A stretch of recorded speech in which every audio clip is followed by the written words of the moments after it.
আসো আসেন কাকা আসেন। তোমার ইয়ে বস তো বস তো বাড়িতে কাকা। বাড়িতে কি লাগবে কাকা? না তোর বসের কয়েক বছর মধ্যে সামনে কিছু জায়গা সাহায্য টাহায্য যদি দিলনি। বস তো নাই। আচ্ছা তাহলে সন্ধ্যাবেলা আসেন। আচ্ছা ঠিক আছে। সন্ধ্যাবেলা বসের সাথে দেখা করেন। দিল না কিছু? না রে ভাই, কিছু দিব না। কি ব্যাপার স্যার? কেমন স্যার? স্যার এখানে স্যার ওই কিছু না, মানে কিছু না মানে স্যার কি ব্যাপারটা কি বুঝলাম না তো। শুনতে আপনি শিক্ষক মানুষ স্যার, সম্মানিত মানুষ, আমি আসার সময় কি চাইলাম স্যার, আপনি শুনতে পারলাম কি চাচ্ছেন যেন জাকাত নাকি ওই আর কি, মানে জাকাত বা সাহায্য টাহায্য যদি কেউ কিছু দিলনি ওই জন্য ঘুরিচ্ছি। মনে করো যে এখন মনে করো আমার মতো শিক্ষকেরা তো ঈদ করার মুশকিল হয় বুঝতে পারছো? যারা আমরা বেসরকারি শিক্ষক হ্যাঁ তারা মনে করো তো ঈদের আগে বেতন হয় না। মানে এখন সব চাকরিজীবীরা বলে সরকার ঘোষণা দিচ্ছে এই বেতন দিয়ে দেওয়ার, মাসের যে মাস চলিচ্ছে তাই তো পেপার পত্রিকা তাই দিয়ে দেওয়ার। আবার যেহেতু ঈদের বোনাসও কিছু দেয় হালকা পাতলা, তো আমরা তো পাইনি, আমরা তো এই ঈদের আগে বোনাসও পাইনি, ঈদের পরে দেয়। তারপরে মনে করো যে প্রত্যেক শিক্ষকেরই তো ওই ঋণ বিভিন্ন ব্যাংক যখনই ওদের চাকরিজীবী ঋণ প্রচলন করেছে, তারপর থেকে মনে করো প্রত্যেক শিক্ষকের অভাব লেগে গেছে। ধার দেনা করে খায় মাস্টাররা মনে করো ঋণ করে নিছে, একজনের 5 লাখ 7 লাখ 8 লাখ 10 লাখ বেতন অনুযায়ী 3 লাখ 4 লাখ করে নিল। মনে করো যা বেতন পায় তার অর্ধেকের বেশি যায় হচ্ছে কেটে নেয়, কিস্তি কেটে নেয়। লিয়ে যা থাকে তার লিয়ে মনে করো সাল পারলে ঈদ করা যায় না, কোনো পার্বণের হয় না। এখন মনে করো আমার মতো তারপরে ইএফটি হচ্ছে সব কি সব ডিজিটাল করেছে না কি করছে, সে ডিসেম্বর থেকে ওই ঝামেলা করে মানে হাজার হাজার শিক্ষকের বেতন বন্ধ হয়ে আছে। ওই কারণ আমেরিকার ভুল, ওকার ভুল, মোহাম্মদের ডট ভুল, বুঝলো না?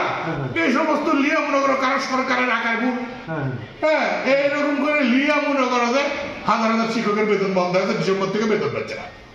তাহলে ধরো এই সমস্ত মাস্টার গুলা, বেসরকারি মাস্টার গুলা জানি ক্ষতি কও, তাহলে ঈদ করা লাগবে না। এখন ঈদের সময় 60-4 ছাড়া তো কোনো উপায় নাই।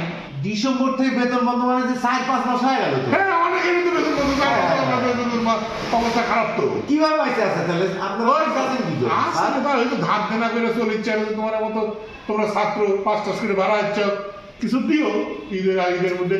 শোনো আগে তো বাড়ির পাশের ফকির মিসকিনের খোঁজ খবর নিতে, গরিব দরিদ্রের নিতে।